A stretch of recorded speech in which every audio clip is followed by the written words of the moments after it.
최근 서울과 수도권 아파트 시장이 다시 상승세를 보이고 있는데요. 역시 가장 눈길을 끄는 건 매매 가격과 전세 가격이 동시에 오르고 있다는 점입니다. 특히 서울에서는 강북권과 서남권 중심의 지역의 상승세가 두드러졌고 강남 3구와 용산 등 핵심 고가 지역은 다시 상승 흐름을 보였습니다.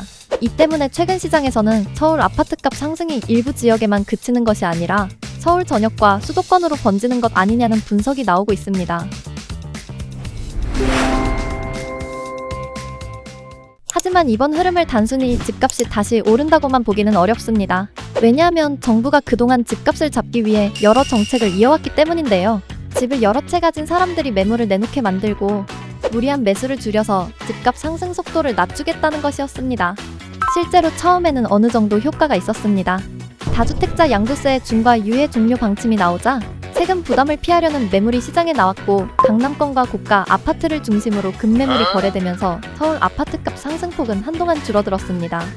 그런데 5월 중순 이후 상황이 다시 달라졌습니다. 서울 아파트 매매 가격이 0.28% 올랐고 마지막 하락 지역으로 남아있던 강남구까지 12주 만에 상승 전환하면서 매매와 전세가 함께 오르는 흐름이 나타났고 집주인들이 호가를 높이면서 시장에서는 매물 잠김이라는 말까지 나오고 있습니다. 심지어 전세 시장도 같이 불안해지고 있는데요. 강북권과 서남권 중심과 여러 지역에서 전세값이 크게 오르면서 실제로 살 집을 구하려는 사람들의 부담이 커지고 있습니다.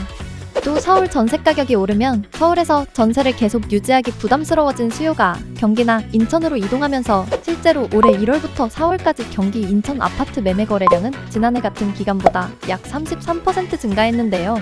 이런 흐름은 서울의 집값 부담과 전세 부담이 경기 인천 매수세로 옮겨붙는 풍선 효과로 볼 수 있으며 정부 정책이 상승폭을 일부 억제했다는 평가와 함께 규제가 매물 잠김과 풍선 효과를 키웠다는 우려도 동시에 나오고 있습니다.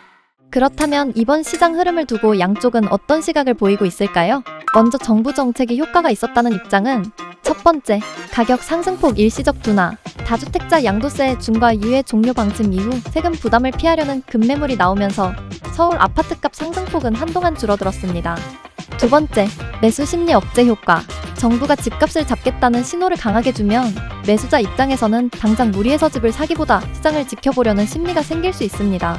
세 번째, 다주택자 매물 유도. 세금 부담이 커지면 일부 다주택자는 보유보다 매도를 선택하면서 양도세 중과 유예 종료를 앞두고 일부 급매물이 시장에 나온 만큼 정책이 매물을 끌어낸 효과는 있었다고 볼 수 있습니다. 하지만 우려하는 입장도 있습니다. 첫 번째, 매물 잠김. 집주인 입장에서는 팔면 세금 부담이 크고 다시 사기도 어렵기 때문에 차라리 보유를 선택할 수 있습니다. 두 번째, 전세 가격 상승. 전세 물건이 줄어든 상태에서 실거주 수요가 계속 유지되면 전세 가격은 오를 가능성이 큽니다. 결국 집값을 잡기 위한 정책이 세입자의 주거비 부담을 키웠다는 지적도 나옵니다. 세 번째, 수도권 풍선 효과. 서울의 가격 부담과 규제가 커지면 일부 수요는 경기와 인천으로 이동하면서 서울 규제가 수도권 집값 상승으로 이어질 수 있다는 우려가 나옵니다. 최근 서울 및 수도권 부동산 가격 상승, 여러분은 어떻게 보시나요? 정부 정책이 집값 상승을 어느 정도 막아낸 현실적인 대응이었다고 보시나요? 아니면 규제가 매물과 전세 공급을 줄이면서 오히려 가격 상승을 자극했다고 보시나요? 여러분의 생각을 댓글로 남겨주세요.